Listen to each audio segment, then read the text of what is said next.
Boom, boom, boom, boom, boom, boom, boom, boom, boom. Now tell me what you gonna do, but it ain't nowhere to run. When judgment comes for you, when judgment comes for you, tell me what you gonna do, when it ain't nowhere to hide. When judgment comes for you, 'cause it's gonna come for you.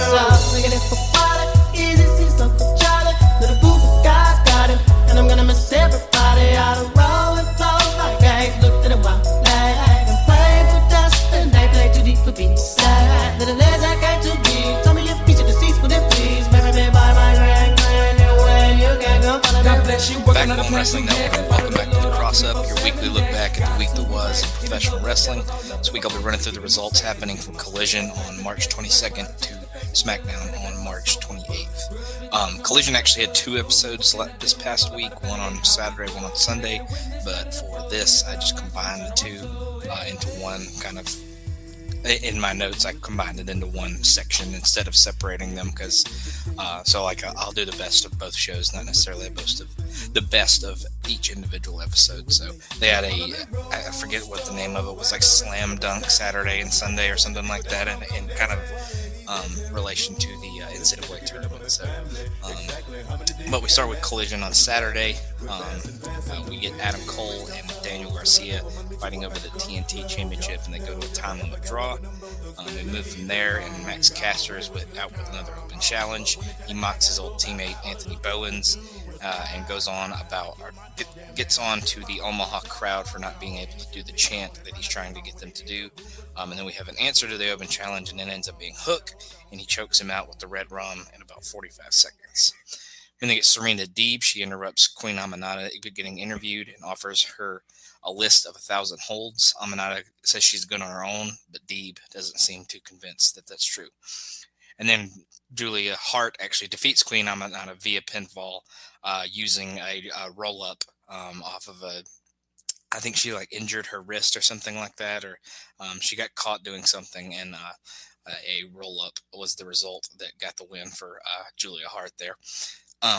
We then get Harley Cameron. She has no idea why people think that she is Harley Graham, that she doesn't know why everybody thinks that they're the same person, but just another one of her wacky things that she does backstage. We then get the Don Callis family represented by Brian Cage, Lance Archer, and Konosuke Takeshita defeating Powerhouse Hobbs, Mark Briscoe, and Rocky Romero when Takeshita hits the Raging Fire on Romero. We then get the Death Riders. They defeat AR Fox and Top Flight when Claudio hits the fastball special on AR Fox. And then after the match, Crew, which is Leo Rush and Action Andretti, they come in and jump Top Flight. We then, I believe that was the end of the Saturday episode, so we jump to Sunday, and we look at Daniel Garcia versus Adam Cole going to a time limit draw. Obviously, Cole says he knows he had Garcia beaten, and he knows he can do it again. The rest of the Undisputed Kingdom come in and say they aren't happy with FTR's lack of respect after their match last week. We then get Kazuchika Okada. He brags about his success this year and says he put the bitches of the Hounds of Hell to sleep. Obviously talking about him beating Buddy Matthews and Brody King previously in Continental title matches. We then get Bandito. He defeats Johnny TV via pinfall with the 21 plex. After the match, Bandito calls out Chris Jericho, who comes out with the rest of the learning tree. Jericho says Bandito should know that you can only take him for granted so long. You can ask Bandito's family how dangerous Jericho can be, and he's sorry for making Bandito's mother cry. That's what you get for messing with Jericho, which is why he took Gravity's mask. Jericho puts the mask on, triggering a brawl. Bandito is smart enough to get away from the team, but steals the mask back from Jericho in the end. We then get a video on Megan Bayne, who is apparently chosen by the heavens to come here and destroy all of the AEW women's division. We then get Toni Storm. She's obviously been watching this, isn't too impressed with her. She says because Hercules doesn't have her thighs, and she made love with her reflection until the sun came up. So just another good Toni Storm promo there as well. We then get Harley Cameron. She defeats Um, Amina Belmont via pinfall following her finishing move. Don Callis says he isn't worried about Kyle Fletcher because they have plans for when he gets back. Fletcher comes in and says he's going to be on Dynamite and show what is next for him. And then we get our main event of the second night of Collision, where Hologram and Commander defeat the Beast Mortos and Drilistico when Commander hits the Celito Lindo on Drilistico. And that was the best match of both shows. Cole and Garcia was good, but you could tell it's kind of one of those matches where you can kind of tell that they were working towards a time limit draw. You kind of tell that they weren't going as all out as they could. So looking forward to the Dynasty match because I think it could be the best of the matches that they've had so far. So we'll see what happens there. But that tag team lucha match at the end was definitely the best match of the night. We'll move from there to Raw. John Cena gets things going once again. And he immediately takes note of the John Cena sucks chants that are going on. Talks about how the people have a spotlight on them now and no one is safe because he can rip any of them to shreds. Last week, he put a clueless kid on blast and his face was everywhere. Even WWE and the people loved it. So he's talking about how WWE posted it on social media and the people, shared it and liked it and all that kind of stuff. So he's basically just talking about how they're puppets pretty much. Cena has listened to their lies and noise for 25 years, but he spent that time paying attention rather than being mean. The fans tell him to shut the fuck up, obviously, which Cena says is making this all the more easier, him kind of being a dick now. Cena has been studying, questioning, prodding, and rewarding the fans for playing along with their childish nursery rhymes. The reality is they know nothing about him, but he knows everything about them. They have been nothing more than an experiment. Pick any moment from his career and you'll see what he learned from them. He lists off things that he's done over the years and what he learned from it, right down to knowing how to get them to say what when he speaks in rhythmic tones. Woo, jeez. All right. Cena brings up the biggest thing of all with the spinner belt that he had, which got a reaction because he turned the prized possession into a toy, basically. That was their biggest mistake because it showed their lack of respect. Now Cena is going to ruin wrestling for every fan, every wrestler, and for everyone that has ever loved it. He's going to win the 17th world title at WrestleMania and create another toy title so he can retire as champion. He is going to ruin your traditions, and there is nothing you can do to stop him. Cody Rhodes comes out and interrupts him at this point and asks what Cena just said. Rhodes made a mistake last week talking about old Cena because this is clearly the real, sincere Cena. That makes him the most dangerous Cena who made his biggest mistake by saying things while Rhodes was in the building. Rhodes has fought so hard to hold the title once, and now Cena is willing to destroy wrestling to get it again. Rhodes lays the title down and opens his shirt, saying Cena can try and take it right now. Cena goes to leave, but Rhodes calls him back, and then Cena starts to leave again. Rhodes says he can't let Cena do this again because he needs Cena to see him. Cena's psychotic need to be the champion does not outweigh the people's needs to have it. This week, Cena is walking away empty-handed, and that is how he's going to be walking away from WrestleMania and from WWE when it's all said and done. We then get our first match of Raw where the Usos defeat A-Town Down Under when the Usos hit the 1D on Theory. After the match, the Usos pose, but Gunther comes out to take out Jimmy. Jay fights back, but slips on a spear attempt and gets beaten down. Jimmy grabs a chair and clears the ring of Gunther and seemingly wards him off for now. We then get the Judgment Day. They're getting ready for Raquel's Women's Intercontinental Championship match tonight, which makes Carlito realize that he would like to be the men's version of the Intercontinental Champion once more, as he had previously won it a couple of times in the past. We then get a video for El Grande Americano, the greatest luchador of all time. He dominated Mexico and then disappeared without a trace. The LWO obviously thinks it's Chad Gable, but Gable comes in and says that was El Grande Americano. Gable is officially medically out tonight. He has a doctor's note. I think he was like faking the flu or something like that. But suggests that El Grande Americano can face Dragon Lee tonight. And Dragon Lee says that works for him, and Pierce makes the match for later. We then get Lyra Valkyria. She retains her Intercontinental Women's Championship against Raquel Rodriguez via pinfall after reversing the Tejana Bomb into a victory roll. After the match, Liv Morgan runs in to go after Lyra, but Bayley comes in and makes the save, and then Bayley and Lyra kind of have some respect shown between the two. We then get a video for Rhea Ripley versus Bianca Belair versus Io Sky that's going to happen at WrestleMania, or seemingly seems to be headed towards that direction at least. Jimmy Uso is then in the back, and he talks to Jey Uso, says he doesn't think he can beat Gunther. The Jey that Jimmy knows, the right-hand man and main event Jey Uso, that's the one Jimmy needs because he can beat Gunther. But this version of him right now isn't going to be able to pull it off.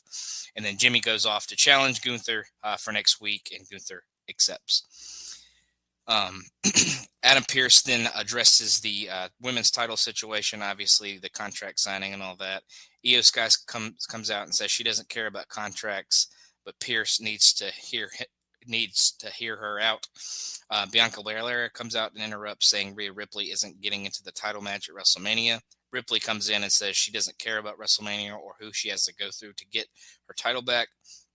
Belair says Ripley can face her after WrestleMania, but Pearce makes Sky versus Ripley next week, with the winner facing Belair at WrestleMania, and then another three-way fight between the two happens, and as Belair ends up being the one that stands tall in the end on this one. We then get Dominic Mysterio talking to Penta backstage, and he pitches him the idea of joining the Judgment Day and tells him to think about it without really letting him respond. We then get a video of the tag team champions, the War Raiders, just kind of hyping them up and hyping where they may head next.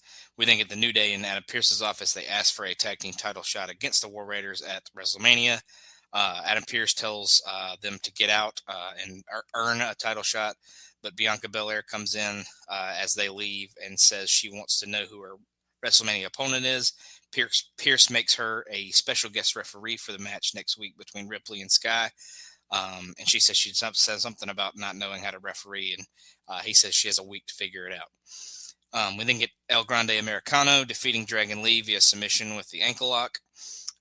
We then look back at Roman Reigns, Seth Rollins, and CM Punk's brawl on SmackDown, which has seemingly set up a triple threat match at WrestleMania. And this match has apparently been officially made between SmackDown and Now because they show a graphic for it.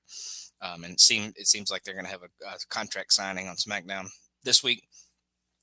Punk then comes out to the ring. He talks about how rough things have been in recent days, including his uncertainty and his road to WrestleMania. Apparently, he has a match at WrestleMania, but what he wants, he isn't getting.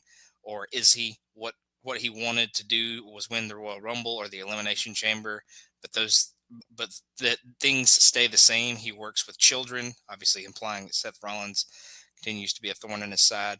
He says Seth Rollins is the definition of a child as he screwed Punk at the Elimination Chamber. For two people, it's clearly personal, but to him, it's just business. The other people have to go because the shadow Punk cast on Roman Reigns. Punk obviously does the little acknowledge me finger. He said Roman Reigns overshadows everything Roman Reigns has done. The reality is that Reigns' wise man isn't just his own. We're going to have a three-way contract signing in London on SmackDown. Obviously, the fans in Scotland aren't very happy about that one, as they would have liked to have seen that themselves. But Punk seems to understand why they're not upset, or why they are upset. I mean, he wants to see the contract and see if it's just another match or if it's something that gets him closer to what he wants. Neither of the other two have ever beaten him without the other's help because they can't. Punk brought them into this business, and he can't wait to take them out of it. Logan Paul then sends a video in and says he's going to call out AJ Styles next week. Braun Breaker is ready to take Penta out and doesn't care what is going on with the Judgment Day. Then we got our main event where Braun Breaker defeats Penta via disqualification when the Judgment Day gets involved. After the match, Finn Balor comes in for the beatdown after thinking about attacking his friends, and then the chairs down Braun Breaker. Mysterio then hands Penta a chair to continue the beatdown on Breaker, but he throws it back at Mysterio and super kicks it into his face. Balor kind of shakes his head and then uses the chair on Penta and Breaker some more to lay them out, and then the Judgment Day ends up standing tall to end the show. That match was really solid, and I think another one-on-one match where we might have a finish between the two would be really cool later on, but I'll give the match of the night to El Grande Americano and Dragon Lee. Just it really went all out. Obviously, Chad Gable is actually El Grande Americano, and Dragon Lee is super underrated and a super talented guy. So both really good guys there, and they let them kind of go all out. So I would give it the nod to that. Maybe if Breaker and Penta had a finish, I would have gone with that one. But two solid matches nonetheless. But we will go from there to NXT. We open with Stephanie McCurry in her first match where she retains her NXT Women's title, defeating Jada Parker via roll-up following a Jordan Grace distraction. Parker and Grace then have to be held apart after the match as they start to brawl with each other. And then Fatal Influence comes to jump Stephanie McCurry after the match and leaves her laying, as obviously Fallon Henley will face her for the North American Championship later in the night. We think at Trick Williams, he still doesn't want to hear anything from Javon Evans, saying there's a difference between having potential and having the title. And then Evans is ready to prove him wrong as he has a Heritage Cup title match tonight. We then get the Meta Girls. They want to know why they're not getting the TNA Knockouts Tag Team title shot this week that Tatum Paxley and Gigi Dolan are. So they just kind of get into an argument and a little tiff backstage over that. We then go to earlier today where there was a sit-down interview with Vic Joseph and Ricky Saints. Ricky Saints thinks people are having trouble dealing with his self-confidence. For a while, he had to live in his car, and the only thing he had was his self-confidence, which helped him get here. Sean Spears then interrupts and replaces Vic Joseph and says that Saints' confidence is driving people crazy. Spears has friends, but Saints says that's how he won the North American title. Spears suggests that Saints can always go somewhere else if it doesn't work out, but then he brings up that he's burned bridges everywhere he's ever been. And then Saints says, due to that fact, I guess I better win when they face each other for the North American Championship. We think in Ethan Page in the back, he's running his mouth and gets into it with Andre Chase, who talks about teaching the younger people about how to deal with people like Ethan Page. Insults ensue, and Chase sounds kind of like his own self throughout this segment and challenges Page to a match later on. We then get the Motor City Machine Guns. They give Hank and Tank a quick pep talk before their match. Of course, they once again lose after the pep talk to Igwe and DuPont when they hit the Heartstopper on Hank for the win. Stephanie McCoy then insists that she can go against Fallon Henley tonight, and it'll be the main event. Ava seems worried about this fact because she doesn't think it'll happen. Fraxium is then in the backstage, and they have another one of their kind of mini arguments about Axiom not inviting Nathan Frazier to Spain when he faced Gunther on, I believe it was either SmackDown or Raw a couple weeks ago. Obafemi then comes in, then arrives at the building, and Axiom seemingly leaves the interview spot because of this. We think at Lexus King, he actually defeats Javon Evans in the Heritage Cup match via countout when Obafemi comes out and lays Evans out, and Evans can't answer the 10 count. And then after the match, Dark State is teased, but Femi goes after Evans again. Trick Williams comes out for the save, but he has to be held back from Oba.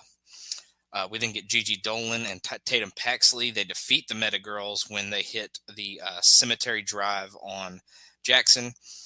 Tony D wants information on the Dark State. The family goes to find it when Stax is asked to stay behind. D'Angelo brings up saving Stax when he was a kid, which Stax will never forget. And D'Angelo wants to know that he can trust Stax no matter what.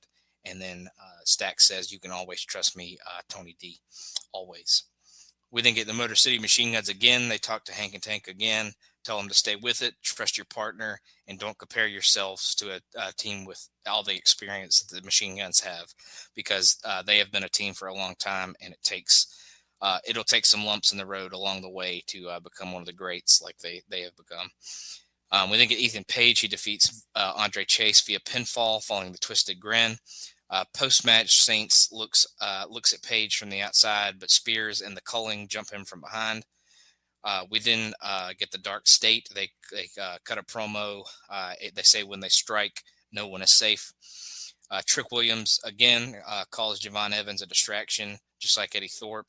He wants Oba next week and calls Dark State none of his business. And then we get the main event where Stephanie Vaquer defeats Fallon Henley following via pinfall following the SVB.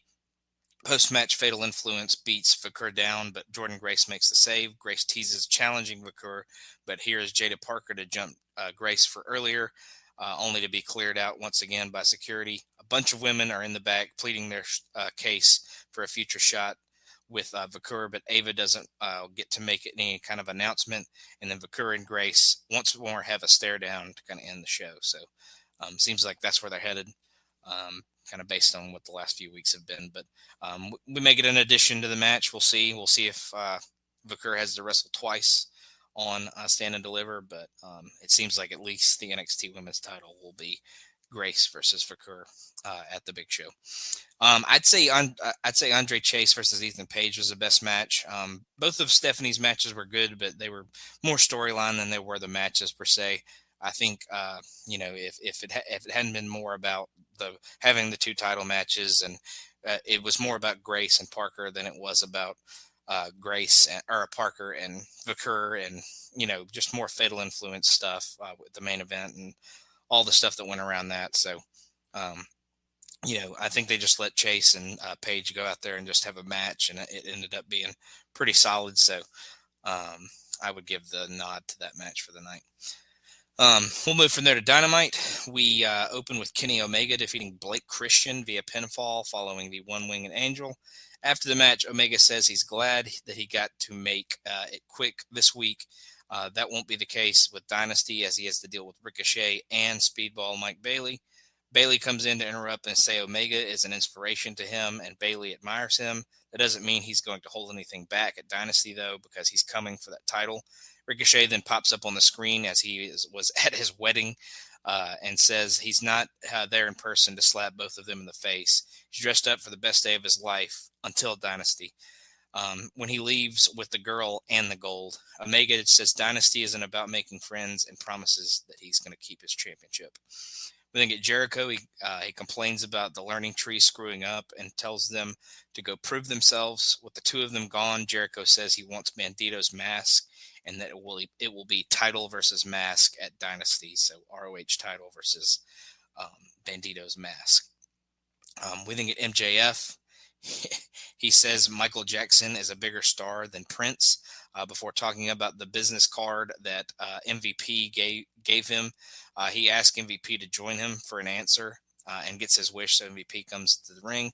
He gets straight to the point, says that he wants to be in the business of hurting people, but here comes the rest of the Hurt Syndicate to cut him off. Bobby Lashley wants the card back and threatens MJF with a beating.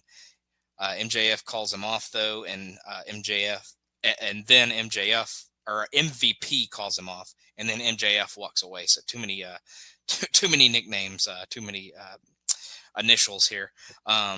But MJF kind of walks away once Bobby Lashley kind of threatens him. He doesn't like that. So, but once that happens, the Learning Tree come out and they mock the Hurt Syndicate. But MVP isn't impressed with either of them. And Big Bill wants the tag team titles back that he never got a rematch for all the way back when he was champs with Ricky Starks, a.k.a. Ricky Saints. And then the challenge is on, but MVP tells them to go get a win first. So they have a match on Collision later in the week. We then get Toni Storm and Thunder Rosa. They are ready to team up tonight, and Rosa brings up their bad history together, and Storm brushes it off and dubs their team the Thunder Tits. So really, really good stuff by Toni there. The seriousness of Thunder Rosa mixed in with the absolute unseriousness of Toni Storm. So really good stuff there. We then get Kyle Fletcher defeating Brody King via pinfall when he hits the brainbuster on the top turnbuckle after Mark Davis had provided a distraction. After the match, the double teaming ensues, but Powerhouse Hobbs comes through the crowd and runs Fletcher off before he has a match with Mark Davis, where he defeats Mark Davis via pinfall following a big spinebuster. We then get the patriarchy without Christian Cage. They talk about how Nick Wayne is seeing how things are changing and will address Christian Cage face to face. Last week, you saw what happens when things go as they're supposed to go. We then get Swerve Strickland and Hangman Page arguing in the back. We then get a sit down from earlier today with Cope and FTR. Dax Harwood apologizes for getting too emotional last week because FTR took 4 months away from going after the tag team titles and it didn't work. Cope says he didn't ask them to step away, but Cash Wheeler says he can't be between the two of them. Wheeler says he owes a lot to both guys, including Cope giving him a place to live at some point. Harwood thinks getting the tag titles back is a good idea, but Wheeler thinks they should go after the trios titles. Harwood says it works for him, and they issue a challenge to the Death Riders at Dynasty. We then get Swerve Strickland. He comes to the ring. He wastes no time calling out John Moxley, who comes straight through the crowd. Swerve asks what happened to Moxley, because instead of being what the world title is all about, he's hiding behind the Death Riders. Maybe Moxley hides the title in the briefcase because he can't bear to look at it anymore. Everything Moxley used to describe himself is now what is looking at him face to face. Claudio comes out behind Prince Nana on the floor. Nana really doesn't notice him all that much until he gets right there, obviously. Moxley asks what Swerve thinks he is, because Moxley isn't sure. Swerve has a chance at Dynasty, but how far is he willing to go? What is Swerve going to do when the weight of the world is on his shoulders? The reality is Swerve hasn't suffered enough. Moxley's sport has been taken over by billionaires and talent agencies, but Swerve gives him hope for the future.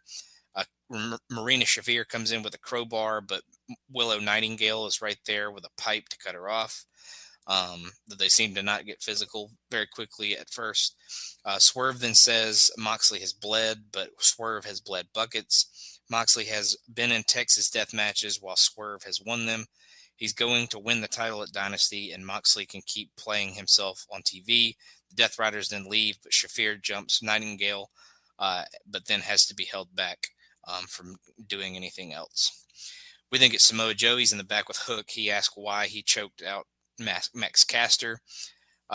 Hook says he's fun to choke out. They run into Caster again, and Joe tries it out for himself. And then he hugs Hook and says he was right. They also hug Top Flight and AR Fox, as it seems Shibata is filming this for some reason. So we'll see what that's all about. I'm assuming going forward. Jay White it then announces that he is in the Owen Hart tournament that will start soon. If anyone thinks they're better than him, come prove it on Collision. We think at Top Flight, they defeat Devo Knight and Alex Finley when Dante hits the frog splash on Knight. The Learning Tree, who challenge, who are going to face Top Flight on Collision, and the Crew are both watching along. The Crew is in the crowd. They seem to both not be impressed. Konosuke Takeshita defeats Mark Briscoe via pinfall following the Raging Fire. The Death Riders are in to face Cope and FTR for the Trios titles at Dynasty. The Hurt Syndicate is still not on the same page with MJF. MVP is the only one who seems to like him, mainly because MJF is reprehensible. If the other two don't want MJF in, MVP will respect it, but they're on the same page about taking out the Learning Tree.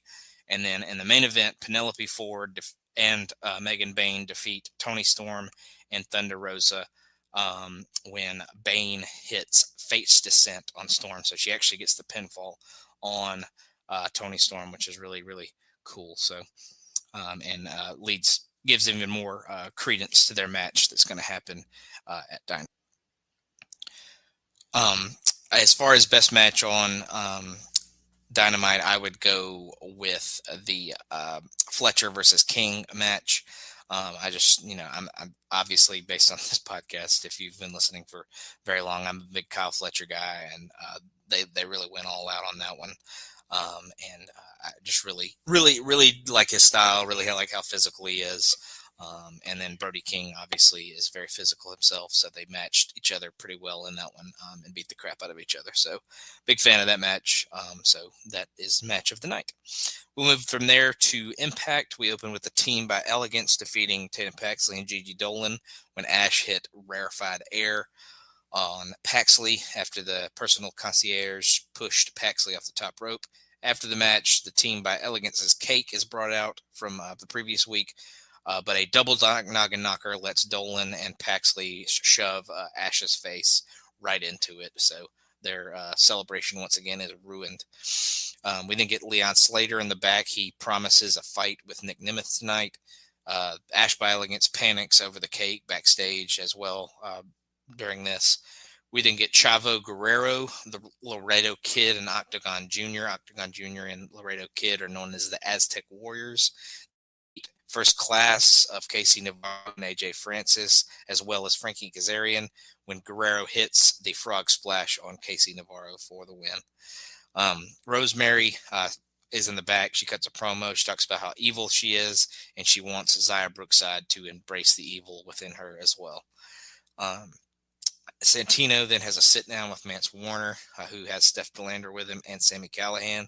They argue over the recent issues, with Callihan saying Morella is going to have to fire one of them in the end. And then Callihan insults Steph Delander, who throws a drink in his face, things going to get crazy at the end with that. We then get Masha Slamovich. She defeats JC Jane via pinfall following the snowplow. After the match, Tessa Blanchard runs in and beats Slamovich down. Xia Brookside and Lei Ying Lee come in and make the save. We then get a video for the recent feud between Santana and Ali, with Ali seemingly cheating every time to either escape with a count-out loss or at the pay-per-view getting the win with his feet on the rope. We then get Eric Young. He defeats Ace Austin via pinfall following a pile driver after the rest of the Northern Armory had distracted Austin.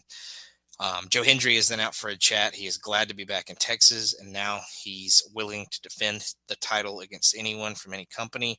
Elijah comes out, who makes it clear that he is not the next challenger. Actually, he's here for a song, which is about how the two of them are friends. Frankie Kazarian comes out with his own bass saying it's time for his own concert. We get a few notes, but the fans think he sucks. Kazarian's song is about how much he hates El Paso, so Hendry issues some threats of violence.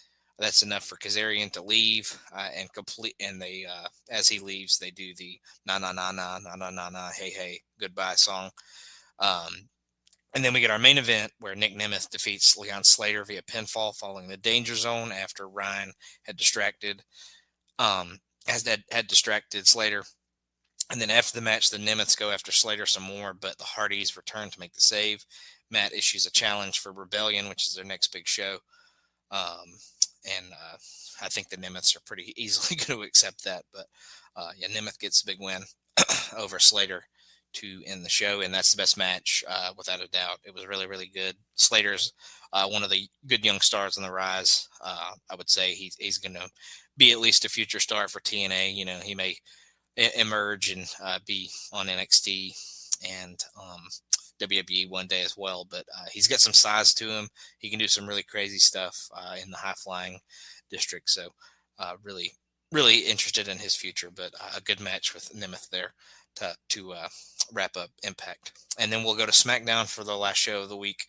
Cody Rhodes starts the show in the ring. Naturally, the fans sing his song as he's coming out before Cody asks him what they want to talk about. Obviously, they start chanting for John Cena, and then they switch back to singing Cody Rhodes' song, or Cody Rhodes' name.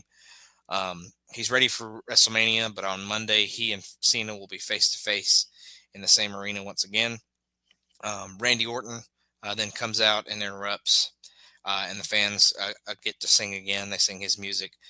Orton says that he isn't the sentimental type, but for the sake of London, he looks at Rhodes and can't believe the man he has become. He remembers when Rhodes was in his early 20s, working harder than anyone, but Rhodes realized that he needed to go somewhere else to grow. That took some guts, which Rhodes displayed again when he was facing Seth Rollins inside Hell in a Cell, and had the torn pec, obviously. And again, when he beat Roman Reigns last year at WrestleMania to finish the story. He says that was the end of one story, but now Rhodes is in another story. Orton respects him and loves him, and he is very proud of him. Now, though, it is time for WrestleMania, and Orton is going to kick Kevin Owens' head off. After WrestleMania, though, Orton is going to come after Rhodes and the title, and he's going to look Rhodes in the eye and say he's coming for him. Drew McIntyre then interrupts, says he's sick of all these Nepo babies. Obviously, both guys being second and third generation, respectively. Orton has been back and took more time off because people talk about McIntyre's 5-minute world title reign more than they talk about that more than Orton's entire comeback. That's why WrestleMania should be McIntyre versus Rhodes, but Damian Priest screwed that up. If Rhodes survives Cena, McIntyre is the one taking the title from Rhodes. The reality is that Orton looks great on the outside, but his back is hanging on by a thread. Orton tries a quick RKO, but McIntyre bails out to the floor, and eventually the match is made between the two for later on tonight. We think it's the Street Profits. They retain the tag team titles over Pretty Deadly when they hit the Doomsday Blockbuster on Kit Wilson. We then get we go to earlier today where the Green administration, which is Alba Fire and Piper Niven, they annoyed Zelina Vega and Caden Carter and Kanana Chance, and the match gets made between Fire and Niven versus Katana Chance and Caden Carter later on tonight. We then get Steve Austin versus Bret Hart, the match from WrestleMania 13 being announced as the first match to ever go into the WWE Hall of Fame. So that's going to be a new thing starting this year, seemingly, but a solid match to be the kind of first match to be the one to go in. So that's pretty cool. We then get Piper and Alba defeating Caden and Katana when Piper hits the Piper driver on Caden. After the match, the beatdown is on, but Zelina Vega comes in to clear out the ring. Only for the numbers game to catch up with her as Chelsea Green was also out there. We then get Braun Strowman and LA Knight. Braun beats him actually by disqualification when Jacob Fatu comes out and attacks Braun. Post-match, Fatu easily takes both of them out with a running hip attack, rocking Strowman in the corner, and then he adds the moonsault on to make it a little bit worse. We then get Jimmy Uso. He is fired up after slapping Gunther on Raw because he knows that Jey Uso can beat Gunther at WrestleMania. He runs into The Miz and Carmelo Hayes with Carmelo Hayes insults him, Miz insults him, and a match gets set up between Miz and Jimmy later on tonight. Solo Sikoa and Tama Tonga yell at Jacob Fatu for what he just did, but Fatu isn't having any of it. Fatu promises to be the last man standing with Strowman and promises to bring the U.S. title home to the family, and he'll do that with or without Sikoa's help. We then get Naomi. She talks about being someone who always wants to do the right thing. This includes taking out Jade Cargill last year. How can Cargill just show up out of nowhere and take Naomi's place? Naomi has been an influence on people for the last 10 years, but now she's tired of being just another third wheel. Moving forward, if Cargill will continue to be in her way, that she needs to proceed with caution. Cargill is looking for Naomi, who hasn't been seen in their arena today, as that was kind of a pre-recorded promo. B-Fab and Michin then come in to know Cargill will give Naomi what she has coming for her. We then get a promo with a shadowy figure with smoke, and then Roman numerals kind of pop up on the screen. So we'll see who that kind of seems to be going forward. We then get Charlotte Flair. She defeats Michin via submission with the figure 8. Tiffany Stratton is then backstage and mocks Charlotte's insults from last week because that little girl is going to retain the women's championship over Charlotte at WrestleMania. We then get Drew McIntyre defeating Randy Orton via pinfall with a Claymore following a KO distraction. Post-match, Owens goes after Orton but can't hit the package pile driver on the announcer table. The punt is then loaded up, but Owens once again gets away before Orton can do anything about it. We then get a hype package for the orange luchador that we've seen over the last few weeks, and we finally learn that it is Rey Fenix, who will debut next Friday. We then get Jimmy Uso. He defeats the Miz via pinfall following the Uso splash.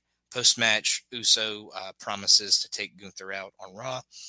We then get Drew McIntyre. He runs in. I didn't write his name down, but he was in the crowd. It was some singer-songwriter guy. He meets him backstage, and they chat for a little bit, and then he goes to leave the arena. But Damian Priest meets him in the parking lot. They brawl. Priest chokeslams him through the windshield of a car, and then Priest walks away, and CM Punk just kind of walks by and observes what kind of just happened. And then we get our main event contract signing. Nick Aldis kind of comes out and introduces Roman Reigns first. He comes out with Paul Heyman, and he appreciates the fans chanting his name. Even Heyman gets in on the act, and Reigns is basking in his own glory. Reigns signs the contract and seems to think his night is done, but here comes Seth Rollins. Rollins talks about their history in this building and how they're on the same mission. Reigns points out that they died a long time ago, and Rollins points out the evil that is CM Punk. When Reigns had the chance to take Punk out, he let it go, which is why Rollins had to clean up Reigns' mess again. Rollins signs as well and gives us 2 out of the 3 in the match. And then this brings up Punk, who says he has come here to chew bubblegum and sign a contract, and he's all out of bubblegum. Obviously a callback to Roddy Piper. Punk starts looking through the contract, which has Reigns annoyed.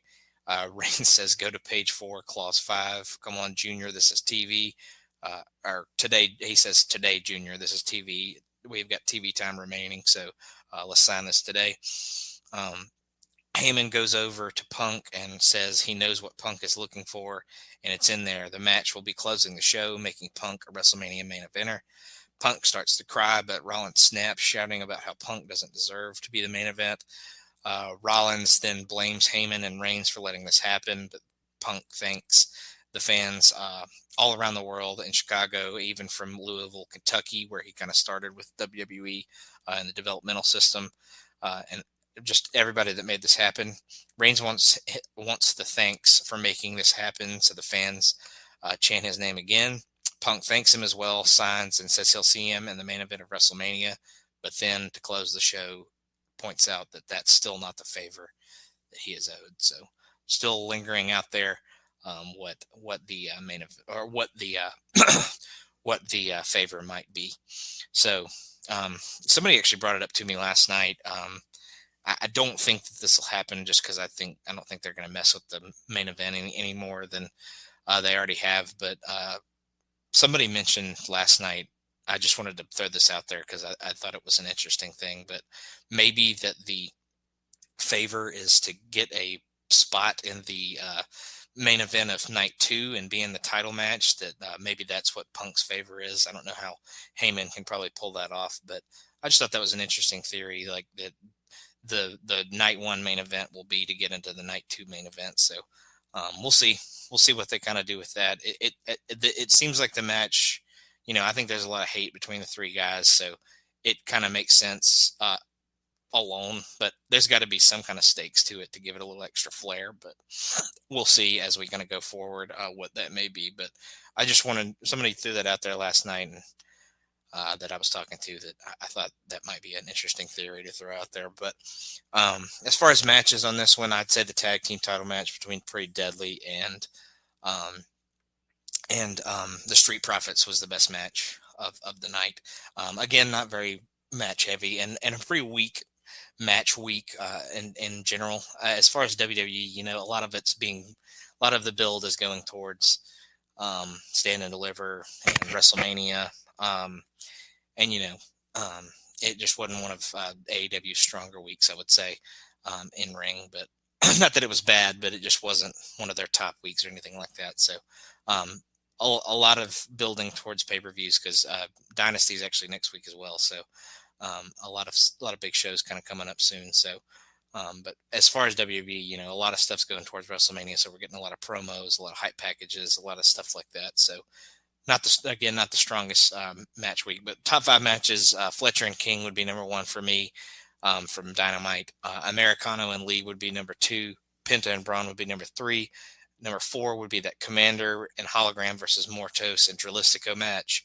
And then Slater and Nemeth would be number 5 for me. So when an Impact match is sneaking into the top 5, not that it wasn't good, but that usually is a sign that the rest of the matches on the rest of the shows were not all too strong. So, but maybe we'll continue to.